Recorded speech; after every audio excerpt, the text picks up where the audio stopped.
بچوں، آج میں آپ کو بہت پیاری سی کہانی سناؤں گی جس کہانی کا نام ہے ہر چمکتی چیز سونا نہیں ہوتی۔ ایک دفعہ ایک باراسنگا ایک تالاب پر پانی پی رہا تھا۔ اسی دوران اس نے صاف پانی میں اپنا عکس دیکھا۔ اس نے جب اپنے خوبصورت سینگوں کو دیکھا تو اس نے اپنی خوب تعریف کی، اور پھر جب اس کی نظر اپنی پتلی دبلی ٹانگوں پر پڑی تو اسے بہت شرم محسوس ہوئی۔ اس نے سوچا کہ اس کے سینگ کتنے خوبصورت ہیں اور دوسری طرف یہ ٹانگیں کتنی بدصورت ہیں۔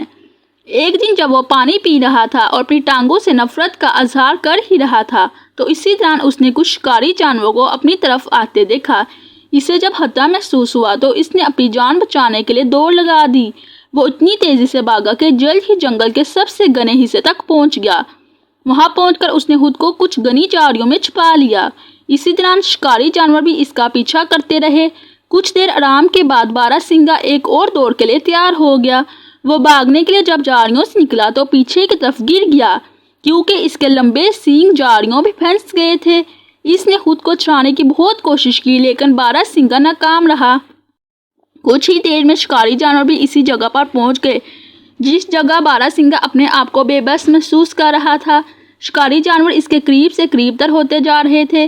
اس نازک لمحے بیچارے نے اپنے سینگوں پر لعنت بھیجی اور اس سے اپنی غلطی کا احساس ہو گیا، لیکن تب بہت دیر ہو چکی تھی۔ شکاری جانوروں نے اس کے ٹکڑے ٹکڑے کر دیے تھے۔ مرنے سے پہلے اسے احساس ہوا کہ اللہ کی بنائی ہوئی کوئی بھی چیز بیکار نہیں ہوتی۔ جن ٹانگوں سے اسے نفرت تھی وہ اس کی جان بچا سکتی تھی، لیکن اس کے خوبصورت سینگ اس کی موت کا سبب بنے۔ تو پیارے بچوں، اس کہانی سے جو سبق ملتا ہے وہ یہ سبق ملتا ہے کہ ہر چمکتی چیز سونا نہیں ہوتی اور غرور کا سر نیچا ہوتا ہے۔